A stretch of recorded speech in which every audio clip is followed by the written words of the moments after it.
আমার নতুন বিবাহ হয়েছে, কিন্তু আমার স্বামী বিদেশে থাকেন। আমি সবসময় তার কথা ভেবে অস্থির থাকতাম, আর এই অস্থিরতার জন্য রাতে ঘুমও আসত না। একদিন বিশেষভাবে মনটা খুবই অশান্ত হয়ে উঠল, তাই আমার স্বামীর ফোন নম্বরে আমার কিছু ছবি পাঠিয়ে দিলাম। কিন্তু সেই ছবি ভুল করে আমার ভাতিজা কুনালের নম্বরে চলে গেল। ছবি দেখে সে একটু থমকে গেল, আর এরপর সে হঠাৎ আমার ঘরে এসে উপস্থিত হল। তারপর সে আমাকে, বন্ধুরা, আজকের গল্পটা অনেক বেশি স্পেশাল, আশা করছি তোমাদের ভালো লাগবে। গল্পগুলো ভালো লাগলে ভিডিওটি লাইক, শেয়ার এবং চ্যানেলটি সাবস্ক্রাইব করো প্লিজ। রাতে আমার মন আরও অস্থির হয়ে উঠল, তাই আমি আমার স্বামী রাহুলকে ফোন করে জিজ্ঞেস করলাম, কবে আসবে তুমি, কারণ সে অনেক দিন ধরে বিদেশে রয়েছে। রাহুল জানালো যে এখনই ছুটি পাচ্ছে না, কিছু মাস আরও লাগবে। আমি শুনে বেশ চিন্তিত হয়ে পড়েছিলাম। আমি জিজ্ঞেস করলাম, তুমি ফিরে আসতে চাইছ না কেন? সে বলল, দয়া করে বুঝতে চেষ্টা করো, আমাদের পরিবারের পরিস্থিতি তখনই ভালো হবে যখন আমি কঠোর পরিশ্রম করব। যদি আমি ছুটি নিয়ে আসতে থাকি, তাহলে আমার চাকরি হারানোর সম্ভাবনা রয়েছে। একটু অপেক্ষা করো, আমি খুব শীঘ্রই ফিরে আসব। শুনে আমার মন ভেঙে গেল, কিন্তু আমি তাতেও অটল ছিলাম। সে বলল, কেবল কিছু মাস অপেক্ষা করো। রাহুলের কথা শুনে আমি চুপ হয়ে গেলাম। বিবাহের ১.৫ মাস পরই রাহুল দুবাই চলে গিয়েছিল, আর এখন আমাদের বিয়ের ২ বছর হতে চলেছে। আমি অপেক্ষা করতে করতে পাগল হয়ে যাচ্ছিলাম। নতুন বিয়ে উপভোগ করার যে সব স্বপ্ন দেখেছিলাম, সবই ভেঙে গেছে। আমি কত স্বপ্ন দেখেছিলাম যে আমি আমার স্বামীর সঙ্গে বিভিন্ন স্থানে ঘুরব, আমরা একে অপরের সঙ্গে প্রেমের কথা বলবো, আর প্রতিরাতে রাহুলের বাহুডলে কাটাবো। কিন্তু সব স্বপ্ন কাচের মতো ভেঙে চুরমার হয়ে গেছে। রাহুলও তার হতাশার কথা বলত, সবসময় বলত যে সে আর থাকতে পারছে না এবং খুব শীঘ্রই বাড়ি ফিরে আসবে। তখন আমার মনে আশা জেগে উঠত যে খুব শীঘ্রই রাহুল ফিরে আসবে। কিন্তু অপেক্ষা করতে করতে ২ বছর পার হয়ে গেল এবং রাহুল এখনও ফিরে আসেনি। সে প্রতিবার নতুন নতুন অজুহাত দেখাতে লাগল। সে আমাকে সান্ত্বনা দিতে চেষ্টা করত, বলত, পূজা, বুঝতে চেষ্টা করো। তোমার থেকে এবং পরিবারের সবার থেকে দূরে থাকা আমার জন্য সহজ নয়। কিন্তু যারা বিদেশে থাকে তাদের জন্য আয় রোজগার করাটা সহজ কাজ নয়। যদি ছুটি না পাই, তাহলে কিভাবে আসব? বিয়ের পর থেকেই রাহুলের থেকে দূরে থাকছি। কঠিন হলেও নিজেকে বুঝিয়ে সময় কাটাচ্ছিলাম। কিন্তু যত দিন যাচ্ছিল, আমার জন্য স্বামীর অনুপস্থিতিতে থাকা আরও কষ্টকর হয়ে উঠছিল। আমার সমস্ত আবেগই রাহুলের জন্য ছিল, আর বিবাহের সেই অল্প কিছু সময় যে ভালোবাসা সে আমাকে দিয়েছিল, তাতে আমি যেন তার প্রেমে একেবারে মগ্ন হয়ে পড়েছিলাম। ওর ছাড়া এক মুহূর্তও কাটানো আমার পক্ষে কল্পনা করা কঠিন হয়ে পড়েছিল। কিন্তু রাহুল বিয়ের ১.৫ মাস পরেই বলল, আমি দ্রুত ফিরে আসব। আমরা একসঙ্গে নতুন একটি জায়গায় থাকব। কিন্তু বিয়ের পর মাত্র ১.৫ মাস একসঙ্গে থাকার পর থেকেই আমি একা। এখন এমন মনে হয় যেন আমি এখনও অবিবাহিত। আমার স্বামীও দূরে বসে আমার জন্য মন খারাপ করত, কিন্তু তার এই মন খারাপের বা আমার যত্ন নেওয়ার কি লাভ, যদি সে আমার কাছে না থাকে? সে বলত, তোমার ছবি পাঠিও, তোমাকে দেখলে আমার ক্লান্তি দূর হয়। কখনো ভিডিও কল করলে আমি রাহুলকে দেখে কেঁদে ফেলতাম। তখন সে আমাকে সান্ত্বনা দিত। রাহুল আমাকে আশ্বস্ত করত, বলত, আমি চেষ্টা করছি, যদি আগামী সপ্তাহের মধ্যে ছুটি পাই, তাহলে বাড়ি আসব। তুমি অতিরিক্ত চিন্তা করো না। কিন্তু প্রতিবার সে আমাকে নতুন আশার বাণী দিয়ে শেষমেশ জানাত, ছুটি পায়নি। তার যাওয়ার পর থেকে নিজেকে সাজানো গোছানো বন্ধ করে দিয়েছিলাম। যখনই রাহুল ভিডিও কলে আমার মলিন মুখ দেখত, তখন তার মনও খারাপ হয়ে যেত। সে বলত, নিজেকে একটু সুন্দর করে সাজাও, নতুন ছবি তুলে আমার কাছে পাঠাও। তার অনুরোধে নিজেকে আবার একটু সাজাতে শুরু করলাম। ভালো ভালো ছবি তুলে রাহুলের কাছে পাঠাতাম। আমার ছবি দেখে রাহুল মুগ্ধ হয়ে যেত, প্রশংসা করত, আর আমি লজ্জায় রাঙা হয়ে উঠতাম। আমি সবসময় প্রশংসা শুনতে পছন্দ করতাম, আর আমার মধ্যে সৌন্দর্যের কিছুটা অহংকারও ছিল। ছোটবেলা থেকেই নিজেকে নিয়ে প্রশংসা শুনতে ভালো লাগত। যখন রাহুল আমার প্রশংসা করত, তখন সব দুঃখ ভুলে যেতাম। তার কথা শুনে মন আনন্দে নেচে উঠত। তবে আমার শাশুড়ি আমার এই পরিবর্তনটা সহজভাবে নেননি। একদিন তিনি আমাকে ডেকে বললেন, তোমার স্বামী তো বাড়িতে নেই, তাহলে কার জন্য এত সেজেগুজে থাকো? আমি হকচকিয়ে গেলাম, বললাম, মা, রাহুল ভিডিও কলে কথা বলে। রাহুল ভিডিও কলে কথা বলার সময় আমাকে ক্লান্ত ও অগোছালো দেখলে অভিযোগ করত। তাই তার কথামতো নিজেকে একটু সজ্জিত রাখতাম। আমার শাশুড়ি ছিলেন খুবই পুরনো চিন্তাধারার মানুষ, আর রাহুলের আমাকে এভাবে ভালোবাসা প্রকাশ করাটা তার পছন্দ ছিল না। তিনি কপালে ভাঁজ ফেলে বললেন, রাহুল দিনে একবার ভিডিও কলে কথা বলে। কিন্তু তুমি সারাদিনই এত সেজেগুজে ঘুরে বেড়াও কেন? বাড়িতে তোমার ভাতিজা তরুণ কুনাল আছে, এভাবে চলাফেরা করলে তার নজর তোমার দিকে পড়তে পারে। একটু খেয়াল রেখো। আমি চুপ করে গেলাম। আমার ভাতিজা কুনালের এখনও বিয়ে হয়নি, আর শাশুড়ি একবার বলেছিলেন যে সে নারীদের নিয়ে নেতিবাচক ধারণা পোষণ করে। তার একবার বিয়ের কথা পাকা হলেও সে নিজেই সেই সম্পর্ক ভেঙে দিয়েছিল। শুনে একটু অবাক হয়েছিলাম, কিন্তু তেমন গুরুত্ব দিইনি। শাশুড়ির নিয়মের কারণে দিন দিন আমার মন খারাপ হতে লাগল। যখনই রাহুলের ফোন আসত, আমি কাঁদতাম আর বলতাম, তোমার মা এখন আমার সাজগোজের উপরও নিয়ন্ত্রণ চাপিয়ে দিয়েছেন। রাহুল আমাকে শান্ত করার চেষ্টা করত, বলত, এ নিয়ে ভাবো না, মা যা বলছেন ঠিকই বলছেন। তুমি আমার স্ত্রী, আমার উপস্থিতিতে সাজগোজ করলে ভালো লাগে। বাড়িতে আমার ছোট ভাতিজা রয়েছে, তাই এই বিষয়ে একটু খেয়াল রাখলে ভালো হয়। তুমি তো জানি সে এখানে থেকেই বড় হয়েছে। রাহুলের কথাগুলো শুনে আমার মন খারাপ হয়েছিল। এমন মনে হলো যেন সেও আমার উপর পুরোপুরি ভরসা করতে পারছে না। আমি ছিলাম একজন সুন্দরী মেয়ে, সাজলে আরও সুন্দর লাগত। সত্যি বলতে আমার কুনা মাঝে মাঝে আমাকে নজরে রাখত, আর আমার শাশুড়িরও একটা ভয় ছিল, যাতে স্বামীর অনুপস্থিতিতে আমি কোনো ভুল পথে না যাই। কারণ আমি ছিলাম এক তরুণী, নতুন বিবাহিতা। বিয়ের পর স্বামীর সঙ্গ পাওয়াটা একজন মেয়ের স্বাভাবিক চাহিদা। কিন্তু যখন স্বামী সেই চাহিদা পূরণ করতে না পারে, তখন অনেক সময় মনে নানা রকমের ভাবনা আসতে পারে। সম্ভবত এ কারণেই আমার শাশুড়ির মনে এমন ভয় কাজ করছিল। বিয়ের পর নিজেকে গুছিয়ে রাখতাম, তবে এখন শাশুড়ি আপত্তি জানাতেন। স্বামীকে জানালে সেও বলত, মা ঠিকই বলেছেন। আমি রাহুলকে বোঝাতাম যে আমাকে অন্তত নিজের মতো করে সাজগোজ করতে দিক, যাতে আমি প্রাণ খুলে জীবনটা উপভোগ করতে পারি। কিন্তু রাহুলও এতে রাজি হতো না। আমি যেন নিজের মধ্যে বয়সের ভার অনুভব করতে শুরু করলাম। মনে হতে লাগল শাশুড়ি অয়থাই আমার উপর এত নিয়ন্ত্রণ আরোপ করছেন, বিশেষত যখন আমার কুনালের এমন কিছুতেই আগ্রহ নেই। আমার ভাতিজা কুনাল একবার বিবাহ হলেও বিয়ের আগেই সেই সম্পর্ক ভেঙে দিয়েছিল। শাশুড়ি বলেছিলেন মেয়েটি ছিল খুবই সুন্দরী, কিন্তু আমার কুনাল কেন জানি না তার সঙ্গে সম্পর্ক চালিয়ে যেতে পারেনি। সে ছিল শান্ত স্বভাবের, নিজের মতো থাকত। প্রতিদিন সকালে বাড়ি থেকে বের হতো আর রাতে ফিরে নিজের ঘরেই থাকত। প্রয়োজন ছাড়া তেমন কথা বলত না, ঘর থেকে বের হয়ে সময়ও কাটাত না। এখন আমারও মনে হতে লাগল, হয়তো ওর কোনো ব্যক্তিগত শারীরিক সীমাবদ্ধতা রয়েছে, যার জন্য সে আর বিয়ে করার চেষ্টা করেনি। হয়তো এটাই ভালো, যাতে আরেকটি মেয়ের জীবন ক্ষতিগ্রস্ত না হয়। আমি কিছুতেই পরিস্থিতি মেনে নিতে পারছিলাম না, বারবার রাহুলকে ফিরে আসতে অনুরোধ করতাম। রাহুল বিদেশে কঠোর পরিশ্রম করছিল, আর আমি এখানে দুশ্চিন্তায় ভুগতাম। কষ্টে বলতাম, রাহুল, এবার ফিরে আসো, আমার ধৈর্য ফুরিয়ে আসছে। রাহুল বলত, আর একটু ধৈর্য ধরো, টাকা জমাচ্ছি যাতে ফিরে এসে আমাদের কোনো অসুবিধা না হয়। শাশুড়ির মানা করার পর সাজগোজ বন্ধ করেছিলাম, কিন্তু রাতে রাহুলের কথা মনে পড়ত। বিছানায় শুয়ে তার বাহুতে ঘুমানোর আকাঙ্ক্ষা জাগত। অতিরিক্ত কষ্ট পেলে স্নানে যেতাম, নিজের ছবি তুলতাম এবং নিজেকে দেখে ভালো লাগত। এভাবে চলতে চলতে আমি কখন যে ভেতরে ভেতরে দুর্বল হয়ে পড়েছি তা নিজেই বুঝিনি। এখন বেশিরভাগ সময় একা থাকলে নিজেকে ব্যস্ত রাখার জন্য নানাভাবে ছবি তুলতাম। আস্তে আস্তে এই অভ্যাসটা এমন পর্যায়ে পৌঁছে গিয়েছিল যে আমার পক্ষে এটি নিয়ন্ত্রণ করা কঠিন হয়ে পড়ছিল। একদিন আবেগের মুহূর্তে এমন কিছু করে ফেললাম, যা সাধারণত কেউ সহজে করেন না। মনে হচ্ছিল রাহুল আমার সৌন্দর্যকে মুগ্ধ হয়ে দেখুক, এই আকাঙ্ক্ষাই আমাকে বিচলিত করছিল। নিজের সিদ্ধান্তগুলো নিয়ে ভাবার সময় পাইনি, আর এই ছোট্ট পদক্ষেপেই আমার জীবনে বড় পরিবর্তন আসতে শুরু করল।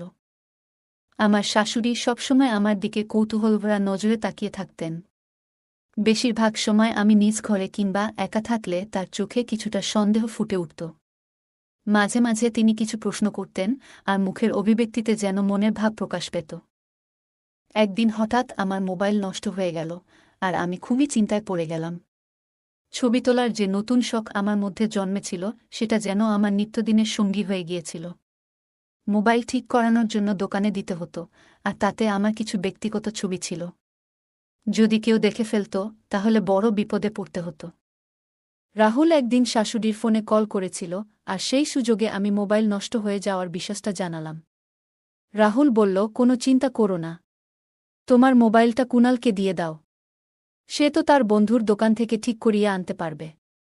তার কথায় আমি একটু স্বস্তি পেলাম, কারণ আমার কুণাল এমন কেউ ছিল না যে আমার ব্যক্তিগত ব্যাপারে ঢু মারবে। সকালে আমি মোবাইলটা কুণালকে দিলাম, আর বিকেলে সে সেটা ঠিক করিয়ে নিয়ে এলো। যখন মোবাইল আনতে তার ঘরে গেলাম, তখন শাশুড়ি আমাকে তার ঘর থেকে বেরোতে দেখে ফেললেন। তারপরই আমাকে ডেকে প্রশ্ন করলেন, কেন আমি কুণালের ঘরে গিয়েছিলাম। আমি ব্যাখ্যা করলাম, মা, আমার মোবাইল নষ্ট হয়েছিল, সেটাই ঠিক করানোর জন্য তাকে দিয়েছিলাম। কিন্তু আমার কথায় তিনি সন্তুষ্ট হলেন না। এরপর তিনি এমন কথা বললেন যা আমাকে চিন্তায় ফেলে দিল। তিনি বললেন, তুমি যেন অদ্ভুত সব কাজ করছো আজকাল। কখনো সাজুগুজু করে বাইরে চলে আসছ, আবার কখনো নিজের ঘরে দরজা বন্ধ করে রাখছ, আর বাথরুমে ঢুকলে অনেক দেরি করো। আমি বেশিরভাগ সময় বাথরুমে কাটালে শাশুড়ি খেয়াল করতেন এবং আমাকে নিয়ে নানা মন্তব্য করতেন। আমি অবাক হয়ে তার দিকে তাকিয়ে ভাবতাম, কেন তিনি এত ছোটখাটো ব্যাপারেও আমার উপর নজর রাখছেন। মনে মনে চিন্তা করতাম, তার আসল সমস্যা কি।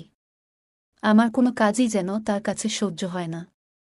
তবে সত্যি বলতে তিনি জীবন সম্পর্কে অনেক কিছু জানতেন এবং অভিজ্ঞতাসম্পন্ন একজন ছিলেন। তিনি বুঝতে পারছিলেন যে আমার মধ্যে পরিবর্তন আসছে এবং হয়তো ভাবছিলেন আমি আমার স্বামীর অনুপস্থিতিতে যেন বিভ্রান্ত হয়ে না যাই। এরপর আমি তার কথাগুলো পাত্তা না দেওয়া শুরু করলাম। প্রতিদিন রাতে শাশুড়ি ঘুমানোর আগে এক গ্লাস দুধ পান করতেন।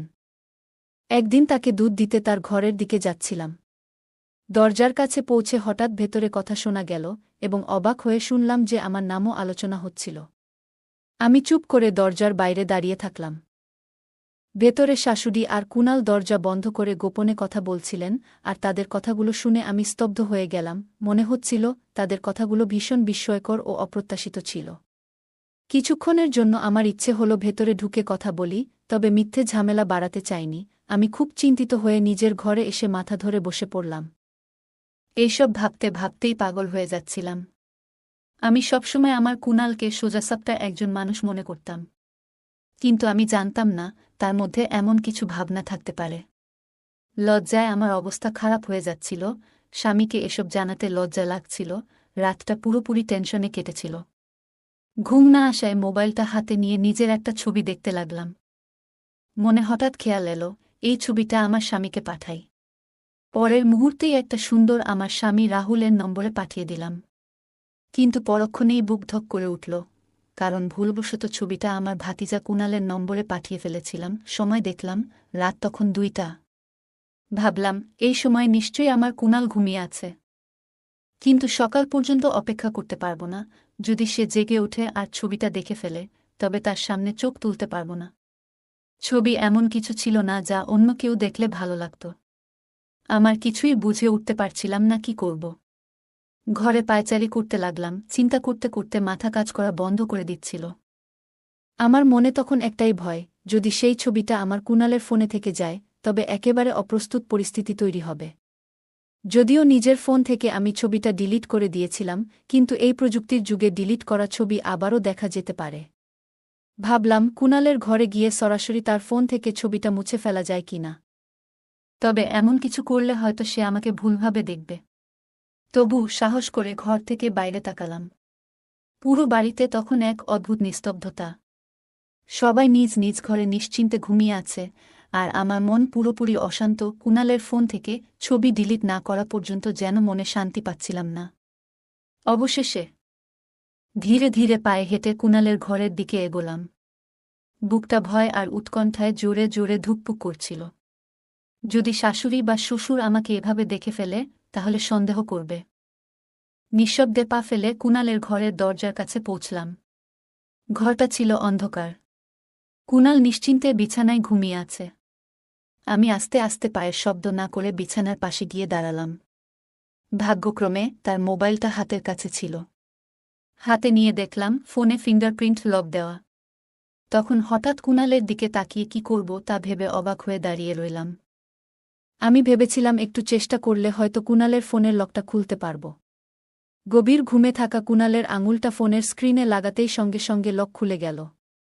দ্রুত ছবি মুছে ফেলার জন্য ফোনের গ্যালারি খুললাম। কিন্তু গ্যালারি খুলতেই আমার মাথায় যেন বজ্রপাত হল। কারণ সেখানে শুধু ওই একটি ছবি নয়, আরও অনেকগুলো ছবি এবং ভিডিও ছিল যা দেখে আমি হতবাক হয়ে গেলাম। এসব ছবিগুলো এমন ছিল যা আমি ব্যক্তিগত সময়েই তুলেছিলাম, যেগুলো কেউ দেখবে বলে কখনো ভাবতেও পারতাম না। আমি বিস্ময়ে ভরা চোখে কুণালের ফোনের দিকে তাকিয়ে রইলাম, আর আমার হাত কাঁপতে লাগল। মুহূর্তেই বুঝে গেলাম যে কিভাবে আমার কুণাল এসব ছবি তার ফোনে পেয়েছে। আমার গোপনীয়তা এভাবে ভেঙে যাওয়ায় মনে হচ্ছিল পায়ের তলায় মাটি সরে গেছে। আমি তো কুণালের ঘরে শুধু নিজের ছবি মুছে ফেলার জন্যই গিয়েছিলাম, কারণ ভেবেছিলাম যে সে এসব বিষয়ে আগ্রহী নয়। কিন্তু আসলে তার ফোনে আমার অনেক ব্যক্তিগত ছবি জমা ছিল। সেদিনের মতো একটা বড় ধাক্কা আগে কখনো খাইনি। আরও জানলাম যে সে আমার শাশুড়ির কাছে গিয়ে আমার নামে নানান বাজে কথা বলে, যেন আমার চরিত্র নিয়ে সন্দেহ তৈরি করতে চায়। তখন আমি জানতাম না যে আমার ভাতিজা কুণাল আমার ব্যক্তিগত ঘরের এবং বাথরুমের বিষয়েও জানে। তবে তার ফোনে নিজের ছবি দেখে বুঝতে পারলাম যে সে আমার সবকিছুই নজরে রেখেছিল। ছবিগুলো ডিলিট করতে করতে হঠাৎ আমার কুণাল ঘুম থেকে উঠে আমাকে দেখে হতভম্ব হয়ে গেল। সে আমার হাতে তার ফোন দেখে দ্রুত ফোনটা ছিনিয়ে নিল। বিরক্ত হয়ে জিজ্ঞেস করল, তুমি এই সময় আমার ঘরে কি করছ? তার ব্যবহার দেখে আমার রাগ বেড়ে গেল। বললাম, কিভাবে সাহস হয় আমার এই ছবিগুলো রাখার? আমি এই বাড়ির বউ। তুমি এত নিচু মানসিকতার কেমন মানুষ? সে হাসতে লাগল, যেন এসব তার কাছে মজার বিষয়। বলল, আমি তো কোনো ছবি তুলিনি, তুমি নিজের ঘরে আছো, কিভাবে তুলব আমি? এ কথা শুনে আমি হতভম্ব হয়ে গেলাম, আর তার আসল উদ্দেশ্য তখন পুরোপুরি পরিষ্কার হয়ে গেল। কুণালের মিথ্যে কথা শুনে আমার রাগ আরও বেড়ে গেল। সে বলল, এই ছবিগুলো তুমি নিজেই তুলে আমাকে দিয়েছ। আমি রেগে বললাম, কিভাবে ভাবছ আমি এমন ছবি তোমাকে পাঠাবো? এরপর বললাম, যা হয়েছে হয়েছে, সব ছবি মুছে ফেলো, নইলে আমি সব বলবো। কিন্তু কুণাল নির্বিকারভাবে পানি খেতে লাগল। তার এই আচরণে আমার রাগ আরও বাড়ল। আমি জোর দিয়ে বললাম, এখনই আমার সামনে সব ছবি ডিলিট করো। কিন্তু কুণাল বলল, এই ছবিগুলো মুছব না। তোমার স্বামীকে সব বলবো যে তুমি বিশ্বস্ত নও। সে আমাকে ভয় দেখিয়ে বসে রইল।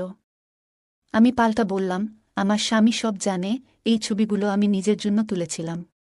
কুণাল মুচকি হেসে বলল, তবে এই ছবিগুলো আমার কাছে এলো কিভাবে? সে দেখালো, যখন আমার ফোন ঠিক করছিল তখন ছবিগুলো পেয়েছে। আমি বুঝলাম, এই পরিস্থিতিতে আমার স্বামীও হয়তো বিশ্বাস করত না, আর শাশুড়িও আমাকে ভুল বুঝে বসেছিলেন। চোখে জল ফেলতে লাগলাম। কুণালকে অনুরোধ করলাম যেন ছবিগুলো মুছে ফেলে। বললাম, তুমি যা চাইবে তাই দেব, কেবল আমার ছবি ডিলিট করে দাও। কিন্তু সে বলল, আমার কিছুই চাই না, এখনই আমার ঘর থেকে বেরিয়ে যাও। সে আমাকে জোর করে ঘর থেকে ঠেলে বের করে দিল, আর আমি কান্নায় ভেঙে পড়লাম। আমার তখন মাথা কাজ করছিল না, শুধুই মনে হচ্ছিল যে কোনো মূল্যে এই ছবি মুছে ফেলতে হবে। যদি সে আরও কিছু দাবি করে, এমনকি অসম্ভব কিছু চায়, তাও আমি হয়তো মেনে নিতাম। কারণ আমার এই গোপন বিষয়টি স্বামীর কাছে গেলে সে আমাকে ছেড়ে দিটায়, এমন আশঙ্কাই ছিল সবচেয়ে বড় ভয়। তাই নিজের আত্মমর্যাদা ভুলে তার সব কথা মেনে নিতে প্রস্তুত ছিলাম। কিন্তু কুণাল আমাকে ঠেলে বের করে দেওয়ায় বুঝলাম, হয়তো তার আগ্রহ এসব বিষয়ে নেই। সত্যি যদি থাকত, তবে এই সুযোগটা সে হাতছাড়া করত না। আমি ঘরে ফিরে কান্নায় ভেঙে পড়লাম। অনেকবার চেষ্টা করেছি যে কুণালের ফোন থেকে ছবিগুলো মুছে দিই, কিন্তু সে আমাকে সেই সুযোগটাই দেয়নি। সারাক্ষণ তার আশেপাশে ঘোরাঘুরি করে অনুরোধ করেছি ছবিগুলো ডিলিট করার জন্য, কিন্তু প্রতিবারই সে অস্বীকার করত এবং রাগের সঙ্গে আমাকে ঘর থেকে বের করে দিত। রাহুল যখন ফোন করত, আমি উদাসীনভাবে কথা বলতাম। সে বারবার জানতে চাইত, তোমার কি হয়েছে, কিন্তু এসব কিভাবে তাকে বলতাম। একদিন সিদ্ধান্ত নিলাম, সত্যিটা রাহুলকে জানাব, ভয়ে বেঁচে থাকা আর সম্ভব না। যদি আমি নিজে না বলি, কুণাল একদিন সব ফাঁস করবেই। ভয়ে ভয়ে রাহুলকে বললাম, রাহুল, আমি ফোনে কিছু ছবি তুলেছিলাম। রাহুল হেসে বলল, তাতে কি হয়েছে? আমি বললাম, ছবিগুলো একটু অন্যরকম ছিল, বাথরুমে তুলেছিলাম। রাহুল চমকে উঠে বলল, এগুলো ডিলিট করো, এমন ছবি সম্মানজনক নয়। মোবাইল হারালে বা ফাঁস হলে কিভাবে মুখ দেখাব? রাহুল আমাকে বকছিল, কিন্তু পুরো সত্য তখনও বলিনি। নিজেকে দোষারোপ করলাম, ইস, কেন এমন করলাম? না করলে আজ এতটা বিপদে পড়তে হতো না। আমি বারবার কুণালকে অনুরোধ করতে থাকলাম যেন সে আমার ছবিগুলো মুছে ফেলে। তাকে কথা দিলাম যে এরপর আর এমন ভুল কিছু করব না। কিন্তু তখন সে এমন কিছু বলল যে আমি বাকরুদ্ধ হয়ে তার দিকে তাকিয়ে রইলাম। তার আসল উদ্দেশ্য বুঝে আমার ভেতরটা শিউরে উঠল। কুণালের আশেপাশে ঘোরাঘুরি করতে দেখে শাশুড়ির সন্দেহ বাড়ল। একদিন সে বলল, বৌমা, কেন বারবার কুণালের ঘরে যাচ্ছ? আমাদের পরিবারে এসব মানায় না। তার প্রশ্নে আমি ঘাবড়ে গিয়ে তাড়াহুড়ো করে বললাম, মোবাইল নষ্ট হয়েছিল তাই ঠিক করাচ্ছি। কিন্তু শাশুড়ি বিশ্বাস করল না, বলল, আমি রাহুলকে শিগগিরই ফিরিয়ে আনব। তোমার আচরণ আমাদের পরিবেশ নষ্ট করছে। শাশুড়ির সন্দেহে আমি লজ্জিত হয়ে পড়লাম। 1 মাস এভাবে কাটল। কুণাল প্রায় আমাকে ডেকে নিজের মতো চলতে বাধ্য করত, আর আমি কান্নাভেজা চোখে তার ঘর থেকে বের হতাম। তাকে বারবার মুক্তি দিতে অনুরোধ করেও কোনো লাভ হয়নি। শাশুড়ির সন্দেহ ক্রমশ বাড়ছিল। অবশেষে 1 মাস পর রাহুল দেশে ফিরল। তাকে দেখে স্বস্তির বদলে এক অজানা আতঙ্কে পাথর হয়ে গেলাম। আমি ভেতরে ভেতরে ভয়ে সাদা হয়ে গিয়েছিলাম। রাহুল যখন আমাকে ছেড়ে গিয়েছিল তখন আমি একেবারে অন্যরকম ছিলাম। এখন এই অপরাধবোধের ভারে নিজেই যেন হারিয়ে যাচ্ছিলাম। ভাবছিলাম, সত্যটা যদি রাহুল জানতে পারে তবে হয়তো আমাকে ত্যাগ করবে। আমি কষ্টে নিজেকে সামলে সামান্য হাসি মুখে এনেছিলাম, কিন্তু ভেতরে আমার মন ক্রমাগত কাঁদছিল। যদি পুরনো দিনের মতো ভালো থাকতাম, তবে আজ তার ফেরার দিনে আমিও আনন্দে ভরে উঠতাম। রাহুল অনেক উপহার নিয়ে ফিরল আর বলল, তোমার থেকে দূরে থাকাও আমার জন্য কঠিন ছিল, কিন্তু আমাদের ভবিষ্যতের জন্য কাজ করছিলাম। তার কথা শুনে আমার লজ্জায় চোখ ভিজে গেল। রাহুল অবাক হয়ে বলল, কাঁদছ কেন? আমি বললাম, এগুলো আনন্দের কান্না। রাহুলের ফেরার পরও ভেতরে অপরাধবোধ তাড়িয়ে বেড়াচ্ছিল। একা পেলে কুণালকে মিনতি করতাম, আমাকে ছেড়ে দাও, আমার ভুল হয়েছে, আমি অনুতপ্ত। কিন্তু কুণাল নিষ্ঠুরভাবে বলল, ঠিক সময় মতো সব রাহুলকে চাচাকে বলব। যদি ক্ষমা করে তাহলে দূরে সরে যাব, কিন্তু না হলে কখনো ক্ষমা করতাম না। তার এই কথায় আমি ভেঙে পড়লাম। সে আমার দুর্বলতার সুযোগ নিচ্ছিল এবং ব্ল্যাকমেল করে চলছিল। আমার ভুল বুঝে কুণালকে ছবিগুলো মুছে ফেলতে বলেছিলাম, কিন্তু সে রেগে গিয়ে বলল, আমি রাহুলকে তোমার সব কাজ দেখাব। তুমি তার বিশ্বাসের সঙ্গে খেলেছ। আমি কাঁদতে কাঁদতে তাকে অনুরোধ করলেও সে অবজ্ঞাসূচকভাবে বলল, তুমি সব সীমা পার করে ফেলেছ। তুমি একজন বিশ্বাসঘাতক। তোমার মতো কাউকে আমি স্পর্শ করতে চাই না। সে আরও জানায়, তার আগের বাগদত্তাও অনৈতিক সম্পর্কের জন্য তাকে ছেড়ে যায়, যা তাকে নারীদের প্রতি ঘৃণা করতে শিখিয়েছে। কুণাল বলল, আমার ভাই দূরে কষ্ট করছে, আর তুমি তার সম্মান নষ্ট করছ। একদিন বাড়িতে শুধু আমি, রাহুল আর কুণাল ছিলাম। সেই সুযোগে কুণাল রাহুলের সামনে আমার কিছু ব্যক্তিগত ব্যাপার প্রকাশ করল। সে আমার কিছু পুরনো অনলাইন পোস্টের স্ক্রিনশট দেখাল, যা দেখে রাহুলের মনে সন্দেহ ও আস্থাহীনতা তৈরি হয়। রাহুল খুব কষ্ট পেয়ে আমাকে বাড়ি থেকে বের করে দিল, মায়ের বাড়িতে ফিরে আমার নিজের ভুলের কারণে সংসার হারানোর যন্ত্রণা অনুভব করলাম। হতাশায় একদিন নিজেকে আঘাত করার চেষ্টা করেছিলাম, তবে ভাগ্যক্রমে বেঁচে যাই। হাসপাতালে জ্ঞান ফেরার পর দেখলাম আমার স্বামী রাহুল সেখানে দাঁড়িয়ে আছে। রাহুল জানালো যে সে আমাকে আরেকটি সুযোগ দিতে চায়, তবে এটিই হবে আমার শেষ সুযোগ। বাড়ি ফিরে আমি নতুনভাবে জীবন শুরু করার সিদ্ধান্ত নিলাম। নিজের ভুলগুলো থেকে শিক্ষা নিয়ে এবার রাহুল ও তার পরিবারের জন্য সেবা ও যত্ন করতে মনোযোগী হলাম। রাহুলের ক্ষমার জন্য আমি কৃতজ্ঞ, যা আমাকে জীবনে নতুনভাবে এগিয়ে চলার প্রেরণা দিয়েছে। বন্ধুরা, যদি এই গল্পটি ভালো লেগে থাকে তাহলে দয়া করে ভিডিওটি লাইক করুন এবং আমাদের চ্যানেলটি সাবস্ক্রাইব করুন। পাশে থাকা বেল আইকনটি প্রেস করুন, যাতে করে আমরা যখন